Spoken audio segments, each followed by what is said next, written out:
Halo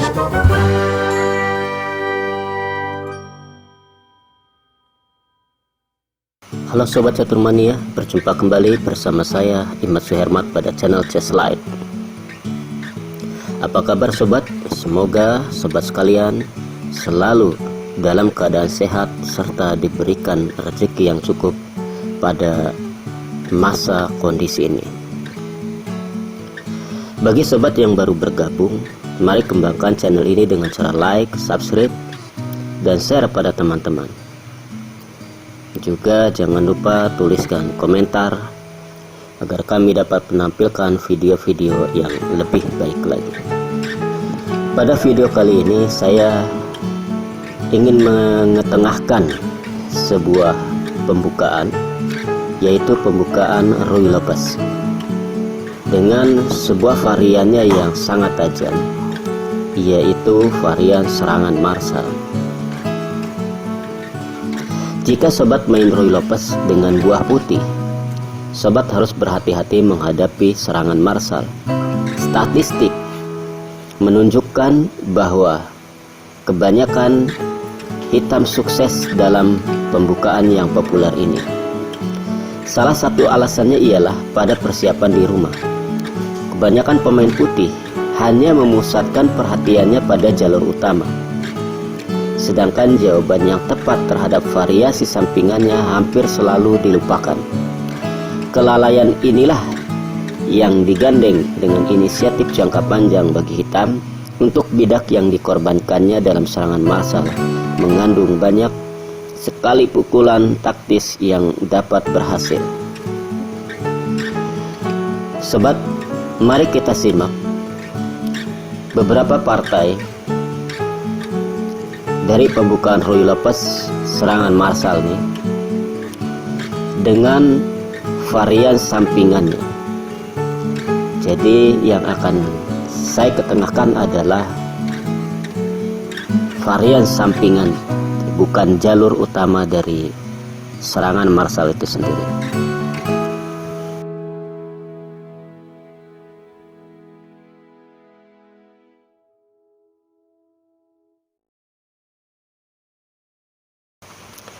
Partai pertama adalah antara Gayukov Slutsker. Dimulai dari E4, E5, kuda F3, kuda C6, gajah B5, A6, gajah A4, kuda F6, 00, gajah E7, benteng E1, B5, gajah B3, 00, C3, D5. Inilah ciri khas dari Ruy Lopez serangan marsal, yaitu langkah D5. Hitam mengorbankan satu pionnya untuk sebuah serangan yang sangat kuat. Putih menerima korban ini dengan E kali D5, kuda kali D5, kuda kali E5, kuda kali E5, benteng E5. Ya. Ini adalah bentuk dasar dari serangan marsal. Jalur utama adalah C6, D4, gajah D6, benteng E1, menteri H4, G3, menteri H3, gajah E3, gajah G4, dan seterusnya.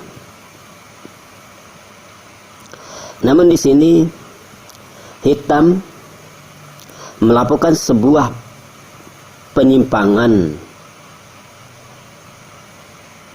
varian, yaitu dengan gajah B7. Sebenarnya penyimpangan ini mempunyai reputasi buruk menurut teori, tetapi meraih banyak sukses di dalam praktek. Menteri F3 menekan kuda yang berada di D5, gajah D6. Justru malah hitam memberikan kuda tersebut. Putih memukul kuda dengan benteng benteng kali D5.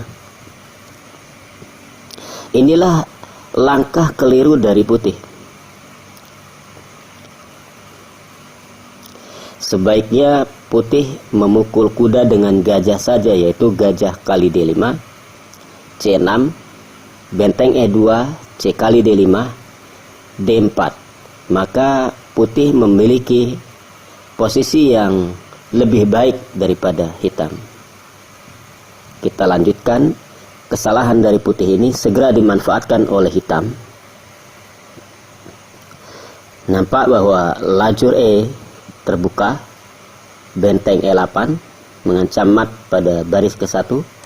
Terpaksa menteri D1, menteri E7 terus mengancam mat dan memaksa raja F1, menteri H4 mengancam bidak H2 putih. Dan putih langkah D4. Langkah ini memang setengah terpaksa dilakukan oleh putih, karena memang tidak ada jalan bagi putih untuk bisa menyelamatkan rajanya, kecuali berusaha mengembangkan perwira dan menutup lajur E agar tidak terancam mati. Putih bisa mencoba dengan benteng H5 mengancam menteri sekaligus menjaga pion di H2. Namun hitam mempunyai jawaban menteri E4.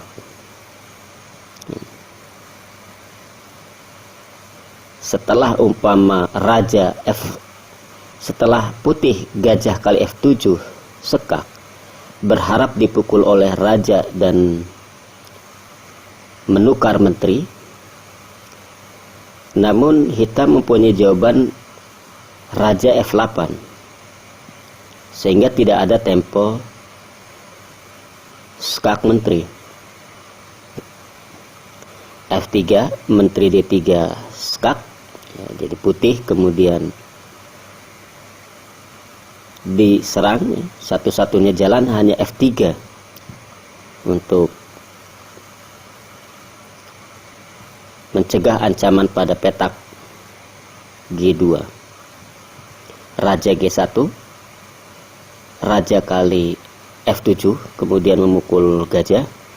Kuda A3, G6 mengancam benteng. Benteng kali H7, raja G8, benteng H4, gajah C5 skak, raja H1, gajah kali F3. Dan ini adalah partai Dadasev Slusker.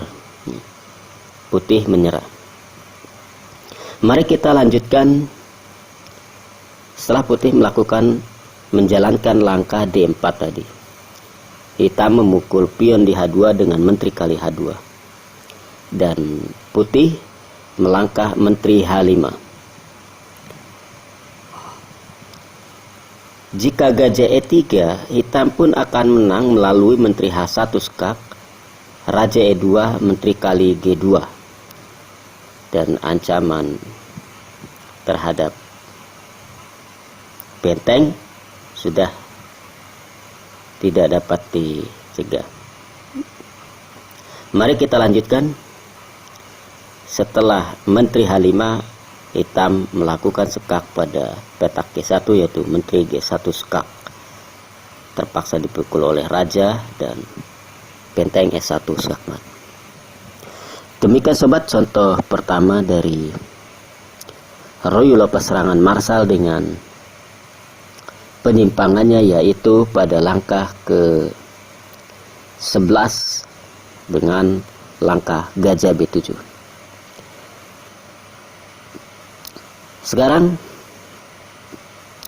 Sekarang mari kita lanjutkan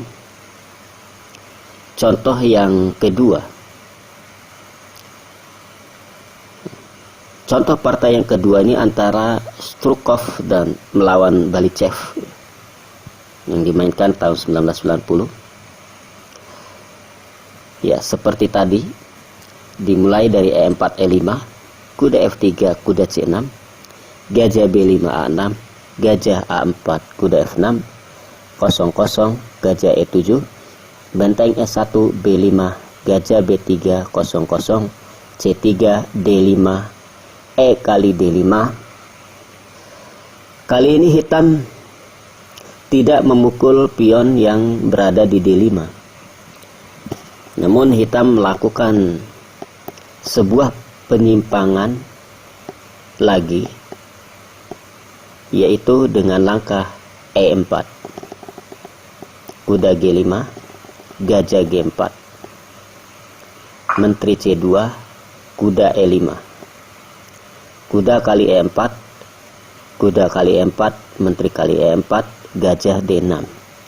Jelas nampak bahwa konsentrasi seluruh perwira hitam menjurus pada sayap Raja Putih. D4 berusaha untuk mengeluarkan gajah petak gelapnya. Lalu hitam langkah F5, terpaksa menteri E3. Jika menteri C2, maka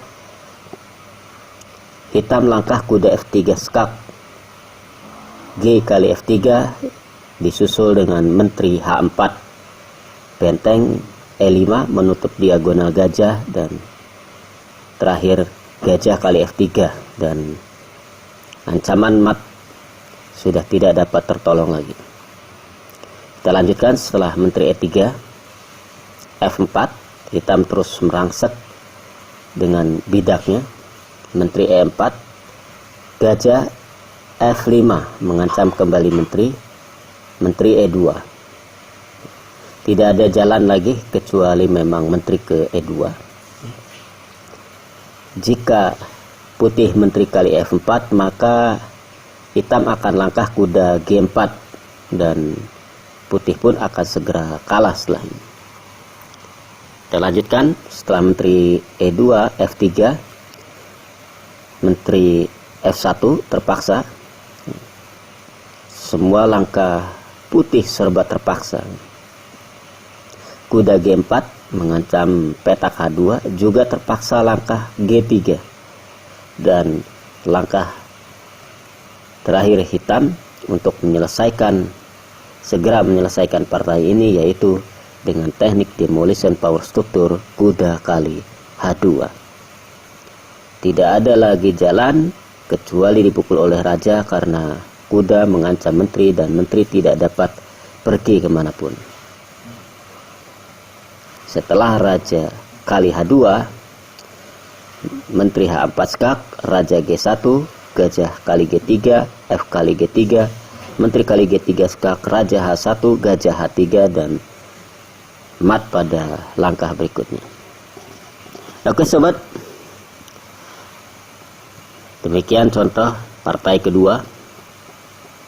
Partai lain dengan variasi yang sama, tapi melibatkan taktik serta penerusan yang hebat. Kita akan saksikan antara MI Vladimir Kozlov melawan MI Oleg Krivonosov. Seperti tadi, dimulai dari E4, E5, kuda F3, kuda C6, gajah B5, A6, gajah A4, kuda F6, 00, gajah E7, benteng E1, B5, gajah B3, 00, C3, D5, E kali D5, E4. Ya, kali ini hitam pun memainkan variasi sampingannya, yaitu E4. Seperti tadi kuda G5, gajah G4. Namun kali ini adalah langkah putih F3. Jika tadi menteri C2, maka sekarang adalah F3. E kali F3, G kali F3, kuda kali D5, kuda kali H7. Perhatikan sobat, bahwa putih melakukan desperado atau pembuangan langkah agar dapat memukul dengan beberapa keuntungan. Namun justru hitam tidak memperdulikan diancam benteng, diancam gajah serta kudanya. Hitam malah melangkah gajah D6. Gajah dengan ancaman pada petak H2. D4. Satu lagi langkah dari putih, dia tidak segera bisa memukul dengan kuda kali F8, gajah kali D5 atau F kali G4. Jika putih mencoba dengan F kali G4, maka hitam memiliki langkah gajah kali H2 skak, raja kali H2, menteri H4 skak, raja G2, kuda F4 skak, raja F3, benteng F E8. Ya, seterusnya silahkan sobat nanti berikan komentarnya bagaimana cara mematkan raja putih dalam keadaan diserang seperti itu. Kita lanjutkan langkah utama tadi. Setelah D4, menteri H4, ya, ancaman ganda. F kali G4 nyaris terpaksa, menteri kali H2 skak, raja F1, menteri H3 skak, raja E2, benteng A E8 skak, raja D2, gajah F4 skak, raja C2, dan kuda C B4 skak. Setelah dipukul dengan C kali B4, kuda kali B4, dan skak mat.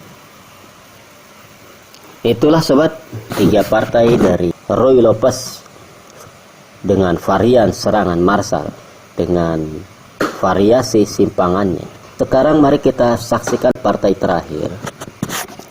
Justru pada partai terakhir ini adalah putih yang terlebih dahulu melakukan sebuah penyimpangan, berusaha untuk menangkal serangan marsal. Partai tersebut antara Master Internasional Boris Margolin melawan Grandmaster Peter Lukacs. Dimulai dari E4, E5, kuda F3, kuda C6, gajah B5, A6, gajah A4, kuda F6, 00, gajah E7, benteng E1, B5, gajah B3, 00, H3. Perhatikan sobat bahwa putih tidak memainkan C3 seperti lazimnya dalam pembukaan Ruy Lopez. Hal tersebut dimaksudkan untuk menghindari atau menangkal dari serangan marsal. Namun cara ini adalah cara yang terburuk untuk menangkal serangan marsal tersebut. Lebih baik putih langkah A4.